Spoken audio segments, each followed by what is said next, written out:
آپ کے باہر نکلنا مشکل ہو جائے گا. آپ کو جو بچے کچے ایسٹ ہیں یہاں پاکستان میں وہ ہم نہیں اٹھانے دیں گے. ہم چیخیں گے چلائیں گے تاکہ ان کے کان پھٹ جائے, ہماری چیخوں سے ان کے کان پہ پھٹے. ان کو رات کو نیند تو نہ ہے نا, یہ رات کو اٹھ کے بیٹھے کہ یہ ہم مظلوموں کے ساتھ کیا کریں. پیر ہے یہ, پیر اور جگیردار یہ دو اور ہیں جنہوں نے ہمارے وسائل پہ بھی قبضہ کیا ہوا ہے اور ہمارے جینا جو ہے, جینے کا حق بھی ہم سے چھینا ہوا ہے. کہ اگر آپ نے یہ دل کم نہ کیے تو ہمارے لوگ تو سڑکوں کے اوپر آ کے گھر بنا لیں گے, وہ وہاں رہنا شروع کر دیں گے. ہم اپنے مال مویشی لے کے, اپنے بچے لے کے ہم سڑک کے اوپر بیٹھ جائیں گے. وعلیکم السلام. آپ جنگ کے امیر ہیں؟ میں جنگ ضلع جنگ کا امیر ہوں.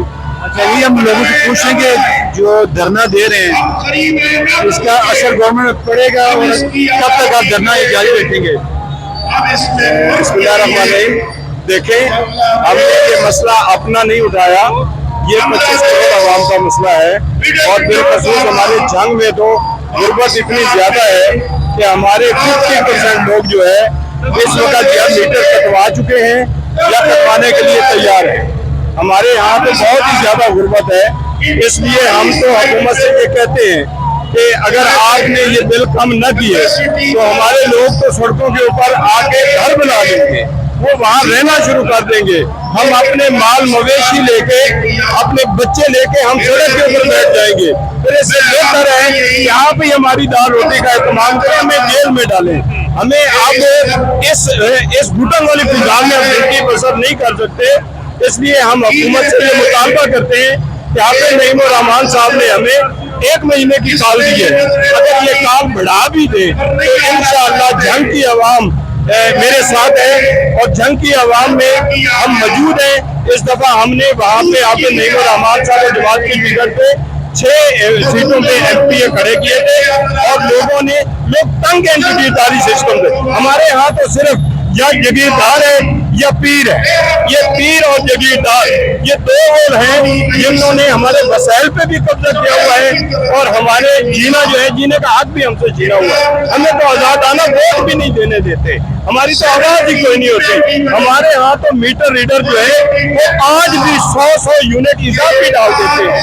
ہم وہاں SPO FCN دفاتر کے دھکے کھاتے رہتے ہیں, ہمارے دفاتر میں رش لگا رہتا ہے, تو ہم کتنے ان کو درست کریں. اس لیے ہم حکومت سے یہ گزارش کرتے ہیں کہ آپ خود بھی جیے اور ہمیں بھی جینے کا حق دیں. اگر آپ ہمیں جینے کا حق نہیں دیں گے تو ہم بھی اپنے جمہوری حق استعمال کریں گے. ہم اور کچھ نہیں کر سکتے, تو ہم دھرنا تو دے سکتے ہیں, ہم سڑک پہ تو آ سکتے ہیں, ہم بازاروں میں چیخ اور چلا. جب ایکسیڈنٹ ہوتا ہے مریض پتہ ہوتا ہے, زخمی کو پتہ ہوتا ہے کہ یہاں ڈاکٹر کوئی نہیں کھڑا, لیکن زخمی چلا رہا ہوتا ہے.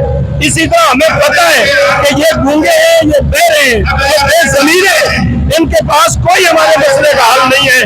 لیکن ہم چیخیں گے چلائیں گے تاکہ ان کے کان پھٹ جائے, ہماری چیخوں سے ان کے کان پہ پھٹے. ان کو رات کو نیند تو نہ ہے نا, یہ رات کو اٹھ کے بیٹھے کہ یہ ہم مظلوموں کے ساتھ کیا کریں. اس لیے ہماری التجا ہے کہ حکومت, اگر آپ جس لحاظ سے بھی آپ حکومت میں ہیں, اب بات ہم نے تم سے ہی کرنی ہے, تمہیں ہماری بات سننی پڑے گی. اور یہ عوام آپ کو صرف مسترد نہیں کرے گی, آپ کے باہر نکلنا مشکل ہو جائے گا. آپ کو جو بچے کچے ایسٹ ہیں یہاں پاکستان میں وہ ہم نہیں اٹھانے دیں گے. ان کی وہاں رمضان شکر میں کھڑی ہوئی ہے, ہم حمزہ کو اس کا ایک پیٹ بھی نہیں کھولنے دیں گے. ہم بھی یہ دیکھ چکے ہیں. انشاءاللہ یہ عوام کے ساتھ اچھا کریں گے تو ان کو بھی جینے کا حق ہے.